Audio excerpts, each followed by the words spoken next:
We back. Let's go. Let's go. As you can see, we're in Northumbria. We're in Northumbria, so we're in the northern lands of Britain. We're not quite up in Scotland, but we are in the north. And specifically, we are in Jorvik. All right. So Jorvik became York, and that's how we get New York. It comes from Jorvik. All right. So we're gonna, man, should I go backwards real quick? Yeah, we're gonna go backwards real quick and visit a couple places. So I hope you guys enjoy the stream. You know, this is part 3. I've been going in on this subject. It's important. It's important. Let me share this out. Let me share this out. Let me get some information. This is more information.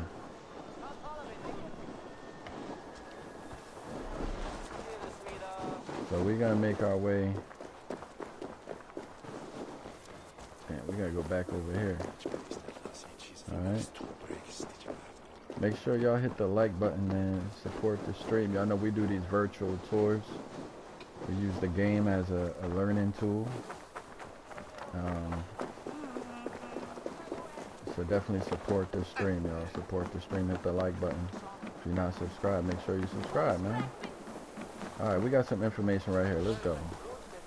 Slavery. Wow, we getting right into it, huh? We are getting right into it. Slavery played a large role in the social and economic structures of both the medieval Scandinavians and the Anglo-Saxons.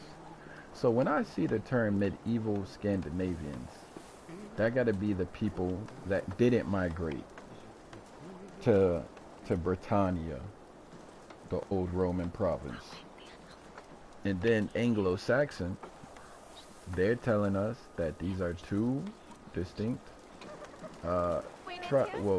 tribes that are related, that speak a similar language, but they're different. I guess maybe you could compare that to like a Trinidadian and Haitian, or Jamaican, I should say. Maybe something close to that, but not really, because y'all get the point. Here we go. So here we got an iron chain and collar for a slave or a hostage. This is from the Iron Age. It's in Dublin, Ireland, at the National Museum of Ireland. Okay, so slavery. Collars, chains, and iron shackles like these, found in Ireland, would have been worn by slaves in the Viking era. And when we talk about slavery, you know, a lot of people that push back against the religious texts, a lot of times slavery is a primary thing that they cite as, you know, their issue with religious texts. However, I come to wonder, like, all right, are they against slavery, or are they against slavery against a specific quote-unquote race of people? And it starts to appear to me that they don't really care about slavery as a institution across different cultures around the world. They only care about it because it happened to maybe their people, for example, if we're using Black Americans. I believe that if you are not a racist, then if you're against enslavement, it shouldn't just be against your quote-unquote race. It should be against the institution as a whole.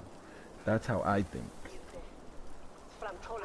So collars, chains, and iron shackles like these found in Ireland would have been worn by slaves in the Viking era. Scandinavian settlers may have brought slaves with them to the Anglo-Saxon kingdoms. As they conquered more territory, they likely enslaved more people. However, slavery was not new to the Anglo-Saxon territories. Even though Christianity opposed slavery in theory, there were many slaves in Anglo-Saxon society. Scandinavian settlers may have bought slaves from the local Anglo-Saxons. Okay, I see. Okay, I got it confused.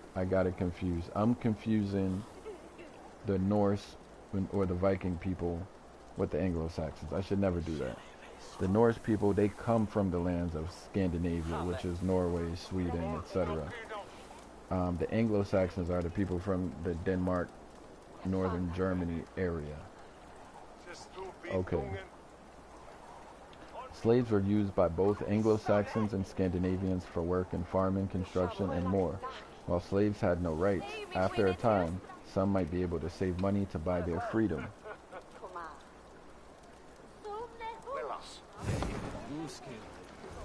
Alright, that was some good information right there.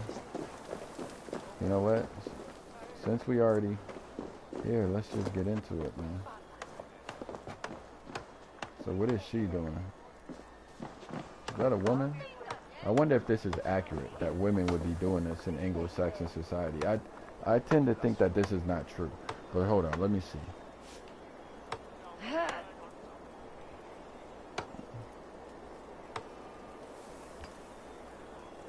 In medieval Anglo-Saxon society, let's say in towns like Jorvik, for example, in like the 900s or thousands AD, were women what's it called, masons? That's a fascinating question. In medieval Anglo-Saxon society, especially in towns like Jorvik around the 9th or 10th century, women generally were not known to be masons. The craft of masonry, stoneworking, building with stone, was typically okay. She's not building with stone. She's doing woodwork. Were women doing woodwork? Great question. Women in Anglo-Saxon England, including in towns like Jorvik, were definitely involved in a variety of crafts. While woodworking on larger scales, like carpentry or structural construction, was more commonly done by men, women were indeed active in finer wood-related crafts. They often okay, so in short terms, this scene right here is misleading. I'm not sure why they put that in the game. Maybe just the time we're in, we want to show women like building shit. But she said, the AI said, and I don't take the AI as being always correct, but you got to use some common sense with it too. She said that the women were involved in like finer crafts, you know, which is the nature of a woman, if we're being honest. Not to be banging shit and oh, come on, that's generally not how they are. Alright, the town of Jorvik. Here we go. This is very important right here. The city of York has known many names throughout history. The Romans called it Eboracum. The Anglo-Saxons knew it as Eoforwic. After the great heathen army conquered the town in 866, the Vikings gave it a new name, Jorvik. Alright, here we go. It says, after its capture by the Vikings, Jorvik, pictured in this screenshot, grew quickly in land, wealth, and people. It became a center of commercial, political, and social power. Even though it had been wrenched from Christian hands by a so-called heathen army, Jorvik was still an important place for Anglo-Saxon Christians. As a center of trade and cultural exchange, Jorvik was one of only 2 towns in the Anglo-Saxon territories where an archbishop had a seat of Christian religious authority. The Archbishop of Jorvik oversaw all the Christian faithful in the north from his seat in the heathen town. Alright, so let's paint this picture. You have Roman, like maybe remnants of old Roman architecture that are being integrated into the new Anglo-Saxon / Viking societies. You have the Anglo-Saxons, and then you have the Norse people / the Scandinavians that are all conglomerating in Britain, at least. They don't really bring up the Jutes too much. I don't know why in this game. They just mainly keep saying Anglo-Saxon. And I'm wondering why the term Jutes got excluded from the Anglo-Saxon if all 3 of them came over. I know they say the Jutes settled in Kent, which is the southeastern portion of the island.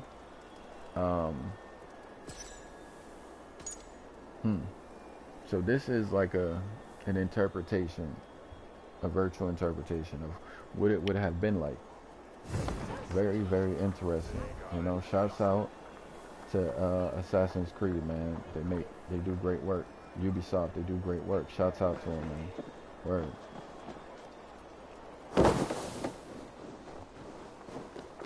We gotta get more information, man. More info, more info, more info. What's a wick? The modern city of York has known many names throughout history. Anglo-Saxons called it Eoforwick. The Scandinavians who seized it from them called it Jorvik. Both names offer a clue to the history of the city.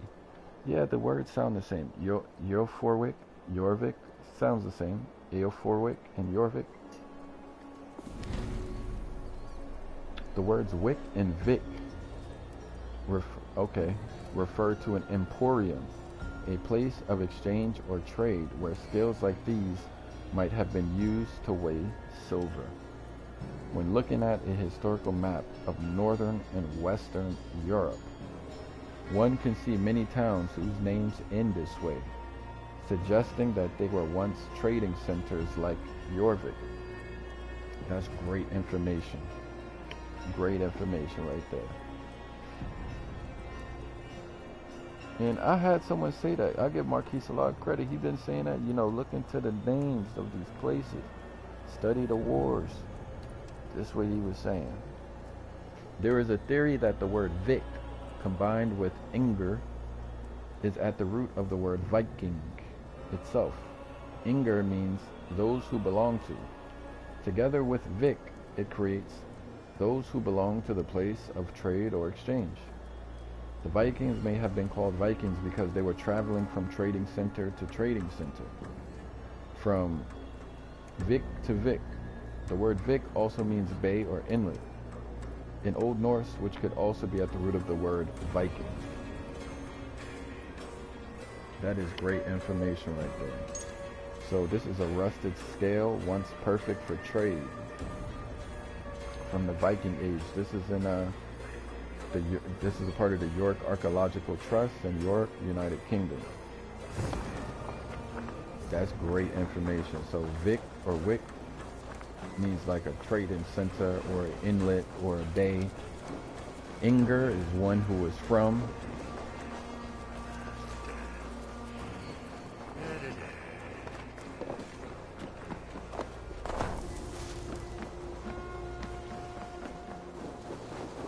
What is she doing? Is this a bathroom? What is she doing, bro? Oh shit, let me get up out this spot. She's knocking on the door is open. Alright, let's see what we got here. Naming the land. Here we go. This is good right here too. When the Nordic people settled throughout the territory that would become known as the Danelaw, they would name the places they seized or built. To name a place was a way for the Scandinavian settlers to claim it as their own. Interestingly enough, this is what I was telling a young knucklehead about place names and how it changes the perception of ownership. And we were discussing the Mediterranean. So when you call an African country Mediterranean, like Egypt, we know that it shifts the perception to make that place seem less African. Therefore, you have to also acknowledge that it is an African civilization. It's not just the Mediterranean. And then, if it wasn't called the Mediterranean, let's say it was called the Kemetic Sea, people wouldn't use that as a dig at Egypt to make it seem less African. It wouldn't work anymore. I know I'm a sharp brother, but sometimes people be so disingenuous, bro. So disingenuous, man. Alright, here we go.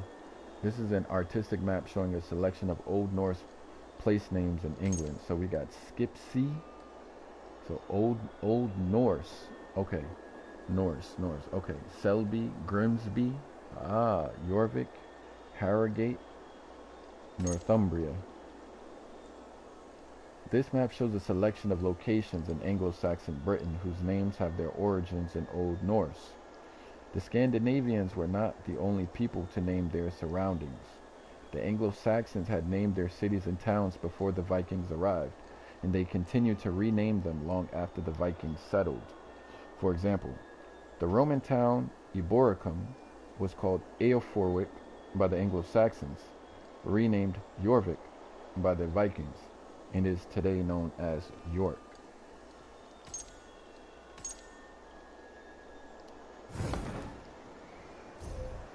Once again, man, absolute amazing information.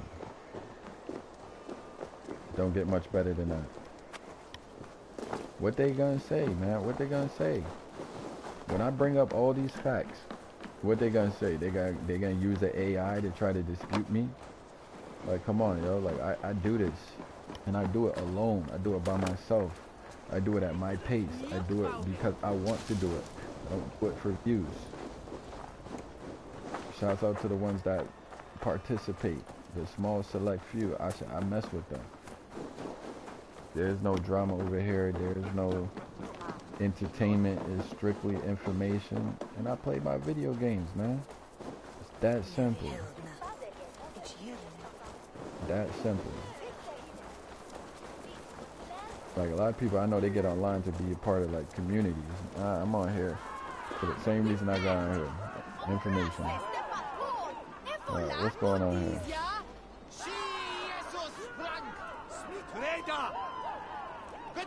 So we got bioarchaeology. Bioarchaeology is the study of the past through human remains by examining remains like bones and skeletons.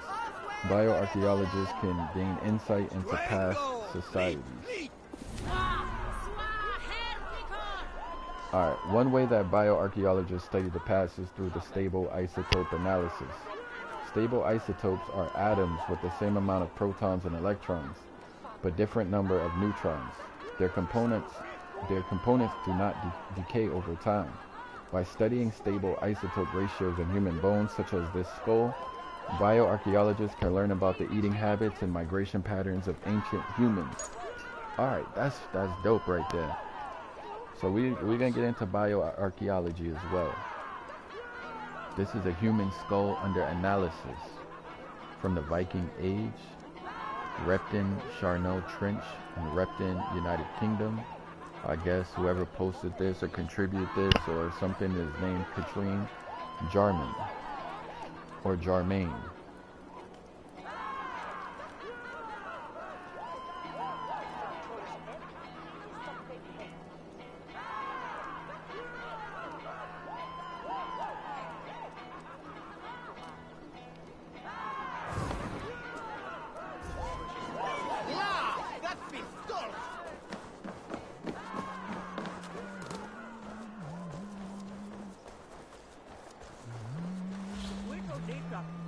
Alright, this is called the Coastal Trader. It says the Coastal Trader was a light, practical Norse ship designed to carry cargo. Easy to handle, she weighed so little that she could be pulled onto the shore or even carried on the Viking's shoulder from one current to the next. So this is a contemporary, I guess, rendition. The Sigyn, a replica of the Viking ship Skoldilev III, circa 1040. That's a well-crafted ship. Now, I don't know how well I would trust that. It looked kind of small. So that got to be for local travel. But they said that carried cargo, so I don't know. That got to be on the right day. It got to be the right day if I'm getting on that. So while the Coastal Trader is sometimes seen as the little sister of the cargo ship, the two were different in looks, load, and function. As seen in this picture, the Coastal Trader had a rounder shape and a higher freeboard than the cargo ship. She was also much lighter, so light that she could carry no more than 4.5 tons at a time. Too much weight and she might sink or capsize. I could see that. The Coastal Trader also relied more on oars to navigate rivers than larger ships did. This meant that she needed a larger crew to man these oars, between 10 to 15 sailors. Light as she was, the coastal trader was usually used to carry domestic cargo along the Scandinavian coast. Nevertheless, she was still able to cross great distances offshore, transporting goods, merchants, and sailors from Scandinavia to its colonies. So when we talk about Scandinavia and its colonies, that's a little bit misleading, because it would almost assert that there was a Scandinavian empire. But I understand what they mean. They're saying the colonies of the Norse people. But let's Google Scandinavian Empire and see what we find. They call it the North Sea Empire. So the North Sea Empire, this is later. The North Sea Empire, also known as the Anglo-Scandinavian Empire, was a personal union of the kingdoms of England, Denmark, and Norway for most of the period between 1013 and 1042, towards the end of the Viking Age. This ephemeral Norse rule empire was a thalassocracy, its components only connected by and dependent on the sea. What is a thalassocracy? Sometimes as also a maritime empire is a state with primarily maritime realms, an empire at sea, or a seaborne empire. Okay, we're going to share that. That's very important. That's very important. Okay.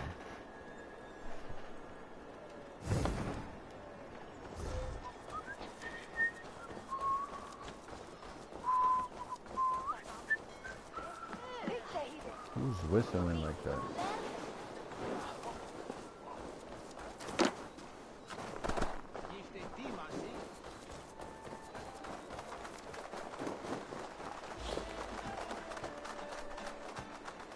York the Haunted. Don't walk alone at night.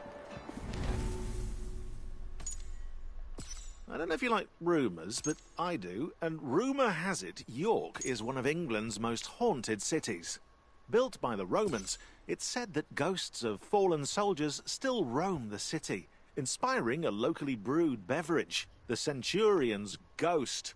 Must be a pale ale. To emulate this mystical atmosphere, level designers took the opportunity to place an underground location, reusing Roman-era abandoned sewers. It's a way for players to walk around unnoticed. But what if those ghost rumours are true? Okay. So that's the behind the scenes right there. We just unlocked Ivar the Boneless. We know Ivar, he's a shicey dude from what I remember.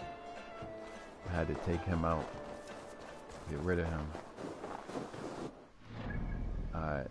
So we done covered all of this. Now we got 3 more discovery sites, and then we're done.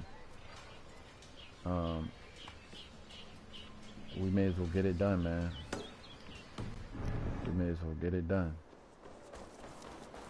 This is part 3 of 3. We're finishing all the discovery tours in this game. It is very bittersweet. I did the study fragmented, so kind of feels incomplete in a way, if I'm being honest. But everything happens for a reason the way it happens, so it is what it is.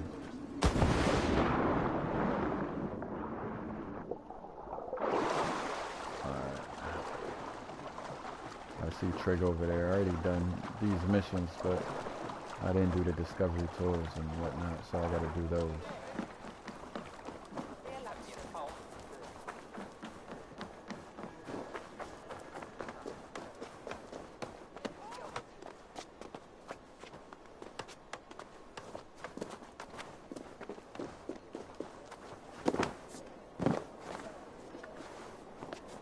So this is what they was talking about, some of those underground tunnels right there.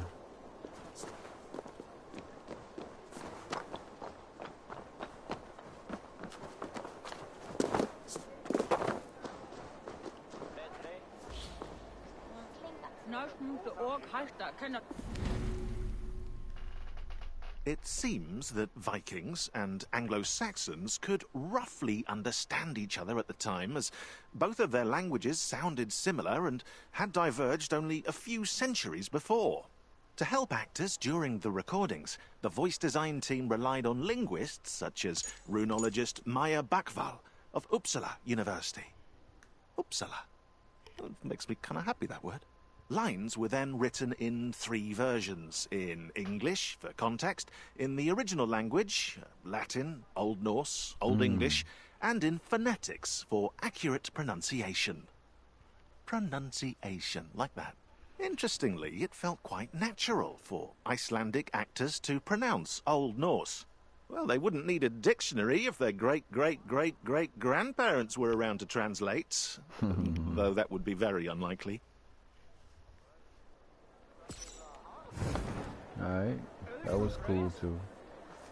That was cool. See, I like that this game allows you to enjoy it in more than one way. You know, it's really a history game. So, whoever came up with this concept, man, y'all killed it. Y'all absolutely killed it.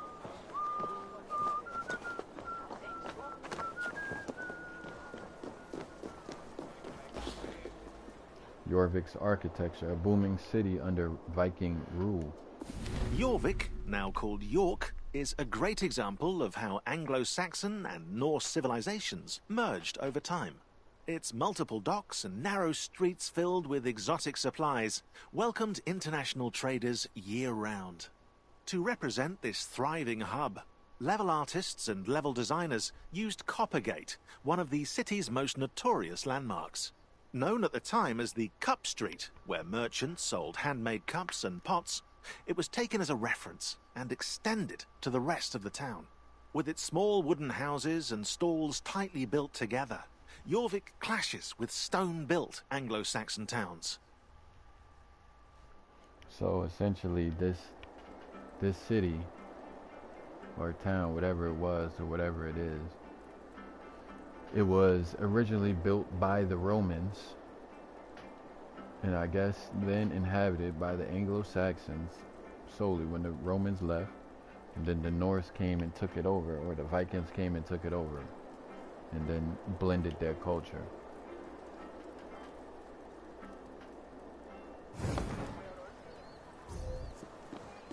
Alright, so we got all the behind the scenes.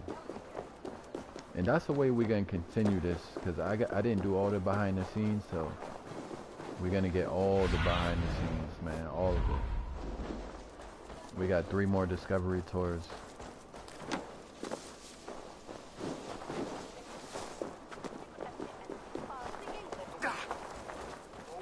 This is part 3. This is going on at the same time that you got Basim in Baghdad. Same time. So this is the mint of Jorvik. Jorvik had the first and only mint, or place where coins are made, north of the Humber River. Jorvik Mint was a sign of its booming economy. It also gave the town a lot of social and political power. So these are a group of coin dies used to strike coins. Okay. From the Viking Age. Jorvik Viking Center, York, UK. So used to strike coins. A few decades after Jorvik was conquered by the Vikings, kings and archbishops started to mint coins there. Coins were stamped with coin dies like these, some of them marked with both Christian and pagan symbols. This suggests that the two religions were beginning to mix and merge more and more with one another.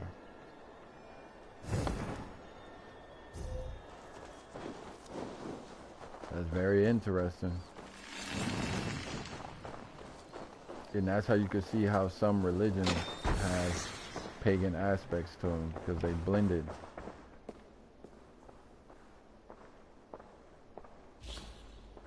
So here is called the move to Christianity. Over time, pagan Scandinavian settlers began to convert to Christianity. There were many reasons for this shift. Wulfhere, Archbishop of York and the person who issued the Styka coin seen here, was eager to welcome new members to his church. Through his efforts and those of his clergy, many pagan settlers became Christian. Members of the religious and secular elite also helped to convert the settlers. Powerful Anglo-Saxons rubbed shoulders with powerful Scandinavians. This gave them the chance to introduce Christian ideas to the pagan chieftains. The settlers had come from many different places, and it is possible that some of them had encountered Christians before. Their possible familiarity with Christianity might have made them more willing to convert. This is a copper alloy Styka of Archbishop Wulfhere of York. Let's get this guy. Wulfhere. I'm seeing Wulfhere of Mercia, and then there's a Wulfhere of York. So there's more than one. I'm glad I caught that. I've seen at least 3 of them actually. So I wonder what that title means, Wulfhere.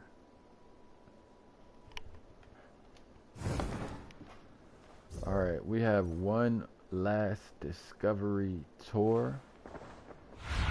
And then our studies are pretty much commenced. At about 95% done, you know.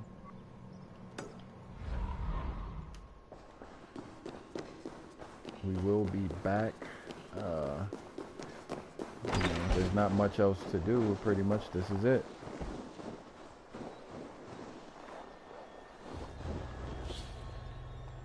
A heathen army? Anglo-Saxon church officials considered the Scandinavians to be pagans through and through. They even called them the Great Heathen Army. However, this army of heathens might have included Christians. In order to trade goods with Christians or to climb ladders of political and social power, many heathen settlers had to become Christian themselves. Conversion to Christianity was believed to shape both one's life and afterlife. As a person lay on their deathbed, they sometimes would turn to the Christian faith to secure their soul against eternal damnation. This was the choice made by this man, whose final resting place is marked by a hogback gravestone and a sculpted handheld cross. This is from the 11th century, a Christian hogback gravestone paired with a grave marker. Winchester Museum. Very interesting. Very, very interesting indeed. So there it is, y'all. We have commenced the studies. We have, I believe, completed the codex. And that's it, you know. Now when we come back, we can definitely review any of these categories, whether it's arts and culture, trade and economy, law and justice, science, myths and legends, religion and magic, daily life, war and politics. I'm going to continue the story because now when I pay attention to the story, I got the context. I understand socially what's going on and why it's happening. If I could, I would start this game over from the top and pay attention, but it's all good. I could pretty much make sense of it. Alright, y'all, we're getting out of here. Peace.